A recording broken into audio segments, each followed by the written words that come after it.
আসসালামু আলাইকুম। আমাদের সামনে ডাব্লিউজিপি এর আসল নকল দুইটি ইউপিএসসি রয়েছে। বাহ্যিকভাবে কোনটি আসল এবং নকল চেনার কোনো উপায় নেই। আমরা নিয়ে এসেছি ডাব্লিউজিপি এর অথেন্টিক মিনি ইউপিএস রাউটার। তো এখন আমরা চিনে নেব কোনটি আসল এবং কোনটি নকল। তো প্রথমে শুরু করা যাক। এখানে দুইটি ইউপিএসসি বক্সের মধ্যে আপনি দেখতে পারবেন কিউআর কোড আছে। আপনি যখন অরিজিনালতে স্ক্যান করবেন তখন সেটা ওয়েবসাইটে রিডাইরেক্ট করবে এবং ভেরিফাইড দেখাবে।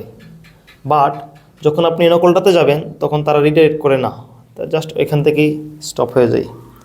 এবং সেকেন্ড যে বিষয়টা আমরা দেখতে পাচ্ছি অরিজিনাল যেটা আছে এটাতে হচ্ছে যে বারকোড অপশন আছে, যেটা হচ্ছে যে তাদের ইনভেন্টরিতে যে লিস্টিংটা আছে ওইটা আছে, বাট নকল যেটা ওটাতে নাই।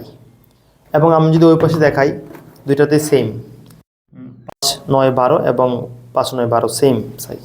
ওকে, এবং আমরা যদি ভিতরের দিকে যাই সেক্ষেত্রে আমরা দেখতে পারি যেটা অরিজিনাল সেটার সাথে একটা ম্যানুয়াল দেওয়া থাকে, যেটা আমাদের ডুপ্লিকেটে থাকে না, যেটা আমাদের ডুপ্লিকেটের কোনো পাশেই নেই। তারপর আসে আমাদের ট্রেডমার্কের অপশন নিয়ে। আপনারা লক্ষ্য করলে দেখতে পারবেন আমাদের এখানে বক্সে দুইটিতেই রেজিস্টার অপশন দেওয়া আছে, যে আর দেয়া, এবং যেটা ওটাতে রেজিস্টার আর দেয়া, বাট যেটা ডুপ্লিকেট ওরা হচ্ছে অন্য কোম্পানিদের মতো তারা ট্রেডমার্ক ইউজ করছে।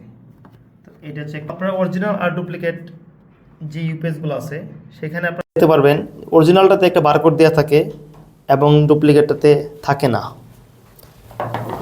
পিছনের পার্টটা দেখি, এখানে দেখা গেছে যেটা ডুপ্লিকেট ওটাতে ফন্টটা খুবই একটা পেপার দেয়া, একটা সলিড পেপার দেয়া, যেটাতে কোনো রকমের নেই, just printed and dropped. But যদি আপনি অরিজিনালটা দেখেন এটাতে একটা ম্যাট একটা থাকে, শেপ থাকে।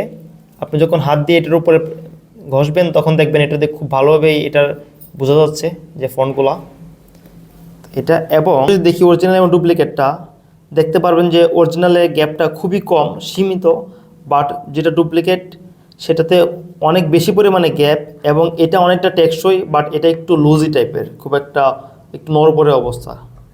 সো এই ছিল আমাদের এই অরিজিনাল এবং ডুপ্লিকেটের মধ্যে এই কম্পারিজন।